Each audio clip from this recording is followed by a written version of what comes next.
Hello नमस्कार दोस्तों, आपका फिर से स्वागत है हमारे न्यू वेपन की सीरीज में।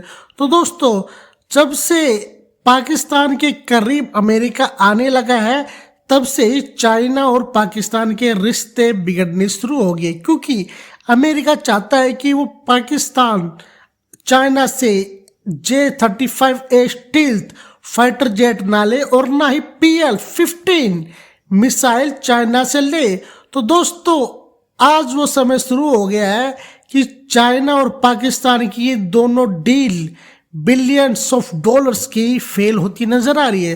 तो दोस्तों, आज हम इसी पे डिस्कस करेंगे। तो जिन्होंने हमारा चैनल सब्सक्राइब नहीं कर रखा, आप चैनल को सब्सक्राइब कर लीजिए, क्योंकि वीडियो में आपको बहुत नॉलेज मिलने वाली है। तो दोस्तों, शुरू करते हैं आज की एक और नई सीरीज। दोस्तों, पाकिस्तान चाहता है कि वो चाइना से J-35A स्टील फाइटर जेट खरीदे, क्योंकि हिंदुस्तान के पास अभी तक कोई भी स्टील फाइटर जेट नहीं है। पर दोस्तों, ऐसा लग रहा है कि ये सपना पाकिस्तान का सपना ही रह जाएगा, क्योंकि जब तक अमेरिका है वो नहीं चाहता है कि चाइना और पाकिस्तान की कोई भी डील हो। तो दोस्तों, हम ये समझने की कोशिश करेंगे कि J-35A भारत के लिए किस प्रकार से खतरा है। चीन का J-35A स्टील फाइटर जेट की वैश्विक बिक्री, खासकर पाकिस्तान को इसकी आपूर्ति भारत के लिए गंभीर चुनौती है। ये न केवल हवाई शक्ति के संतुलन को प्रभावित करेगा, बल्कि क्षेत्रीय सुरक्षा गतिशीलता को भी बदल सकता है। भारत को इस खतरे से निपटने के लिए तत्काल कोई ना कोई रणनीति बनानी होगी। तो दोस्तों, चीन ने अपनी नई 5वीं पीढ़ी के stealth multi role fighter jet Shenyang J-35A को वैश्विक बाजार में बेचने की तैयारी शुरू कर दी है। ये जेट न केवल चीन की सैन्य ताकत को बढ़ा रहा है, बल्कि दक्षिण एशिया में भारत के लिए भी एक बड़ा खतरा बन सकता है, खासकर तब जब पाकिस्तान जैसे पड़ोसी देश इसे खरीद रहे हैं। आइए इस जेट की विशेषताएं और वैश्विक बिक्री की योजना और भारत के लिए ये कितना खतरनाक है ये हम समझते हैं। J-35A एक आधुनिक 5वीं पीढ़ी का स्टील फाइटर जेट है, जिसे चीन के सैन्याग एयरक्राफ्ट कॉरपोरेशन ने बनाया है। ये FC-31 गाइफलान प्रोटोटाइप से विकसित किया गया है, जो शुरू में निर्यात के लिए डिजाइन किया गया है। J-35A चीन की वायुसेना के लिए जमीन से संचालित होने वाला मॉडल है, और J-35 नौसेना के लिए विमान वाहक पोत से संचालित होने वाला मॉडल है। ये जेट हवा में एयर सिक्योरिटी, जमीनी हमले और इलेक्ट्रॉनिक युद्ध जैसे कई मिशनों के लिए बनाया गया है। इसकी मुख्य विशेषता है कि ये स्टील्थ है, ये जल्दी से रडार में नहीं आता है, और इसमें काफ़ी उन्नत इलेक्ट्रॉनिक है, जैसे कि active electronic scan array radar, infrared search and track और डेटा फ्यूजन सिस्टम है। इसमें हथियार 8000 किलो तक हथियार ले जाने की क्षमता है, जिसमें PL-17 जिसकी रेंज है 400 किलोमीटर, यानी कि हवा से हवा में मार रखने वाली मिसाइल भी इसमें है। इसके हम इंजन की बात करते हैं तो WS-13E या WS-19 टर्बोफैन इंजन है, जो सुपर क्रूज ऑपरेशन सुपरसोनिक गति की क्षमता से चलते हैं। चीन ने नवंबर 2024 में जुहाई एयर शो में J-35A को पहली बार सार्वजनिक रूप से प्रदर्शित किया था। अब वो इसे वैश्विक बाजार में बेचने की तैयारी कर रहा है। पाकिस्तान पहला इसका खरीदार बन सकता है। पाकिस्तान ने 40 J-35A जेट्स खरीदने का फैसला किया है, जिनकी डिलीवरी अगस्त 2025 से शुरू हो सकती है। पाकिस्तानी पायलट पहले से ही चीन में प्रशिक्षण ले रहे हैं। वैसे तो मिस्र अफ्रीका, मध्य पूर्व, दक्षिण पूर्व एशिया के देशों ने भी इसमें रुचि दिखाई है। मिस्र ने हाल ही में J-35A के मॉडल को एक प्रदर्शनी में दिखाया था, जो इसकी रुचि का संकेत है। दोस्तों, चीन पाकिस्तान के साथ एक जेट को युद्ध प्रशिक्षित साबित कॉम्बैक्ट प्रोवन करना चाहता है, ताकि अन्य देशों को इसे खरीदने के लिए आकर्षित किया जा सके, और वह पाकिस्तान को ये जेट 50% छूट पे दे सकता है। पर दोस्तों, एक बात समझ में नहीं आ रही कि अगर ये जेट इतना ही खतरनाक है, तो ये 50% छूट का मतलब क्या है।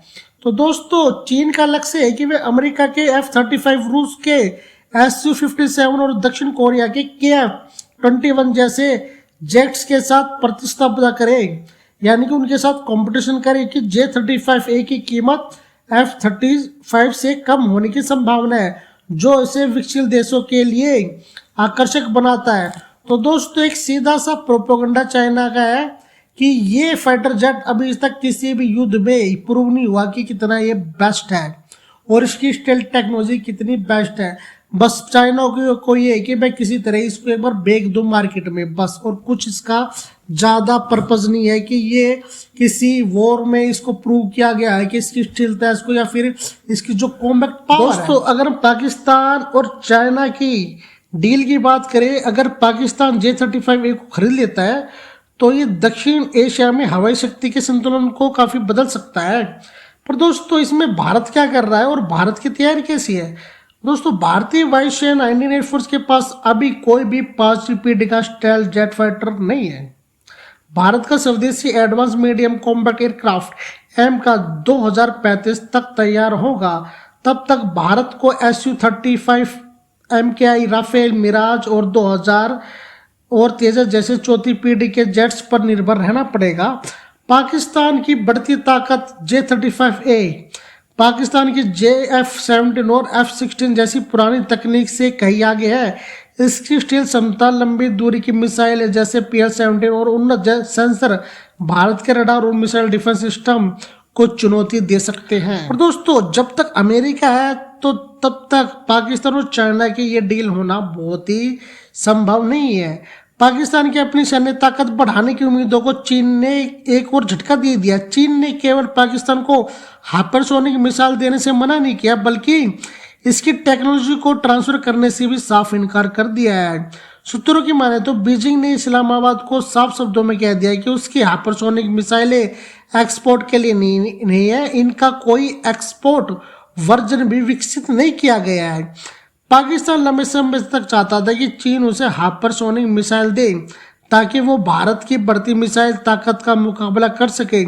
भारत ने हाल के वर्षों में hypersonic missile system, ballistic missile, supersonic cruise missile और हाइपरसोनिक टेक्नोलॉजी जैसी अत्याधुनिक टेक्नोलॉजी को विकसित किया है।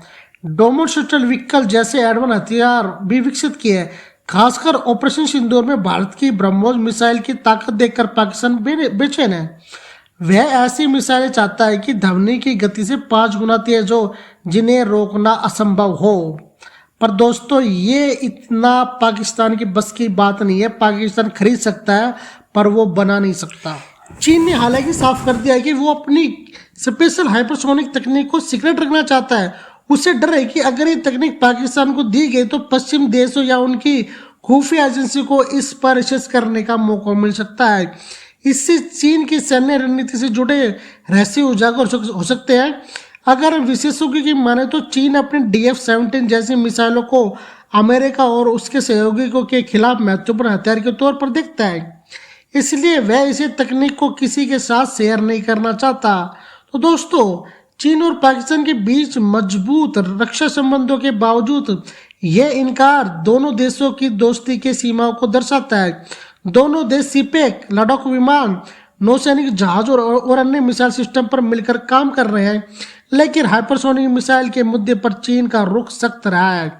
ये चीन पाकिस्तान के मजबूत रक्षा संबंधों में एक बड़े मतभेद के रूप में देखा जा रहा है। जहां एक और दोनों देश सीपेक, लड़ाकू विमान, नौसैनिक जहाज और मिसाइल सिस्टम पर मिलकर काम कर रहे हैं, वही इसी इनकार ने उनकी हर मौसम की दोस्ती को सीमाएं भी उजागर कर दी है। यह फैसला पाकिस्तान के लिए एक बड़ा झटका है, क्योंकि वह भारत की डिफेंस प्रोग्रेस से दबाव में है और इस तकनीक को हासिल करने की उसकी उम्मीदें धराशायी हो गई है। तो दोस्तों चाइना बहुत ही चालाक देश है और पाकिस्तान इस बात को नहीं समझता। चाइना ओनली अपना जो बेकार माल होता है वो पाकिस्तान को देता है। जैसे हमने मिशन सिंदूर में देखा कि उसके सारे के सारे हथियार धराशायी रह गए, कोई भी हथियार काम नहीं आया और पाकिस्तान भी जानता है। पर पाकिस्तान जो टेक्नोलॉजी चाइना से चाहता हुआ है वो टेक्नोलॉजी चाइना पाकिस्तान को नहीं देता है। तो दोस्तों आपकी क्या राय है इस वीडियो के बारे में, और जो ये हमने आज का टॉपिक लिया इसके बारे में? तो दोस्तों आपकी जो भी राय हो तो प्लीज़ आप कमेंट बॉक्स में लिखना। और दोस्तों आज की वीडियो आपको कैसी लगी जरूर भी वो भी आप कमेंट बॉक्स में लिखना। तो दोस्तों वीडियो को लाइक करना, शेयर करना, चैनल को सब्सक्राइब करना। आज के लिए इतना ही। Thank you.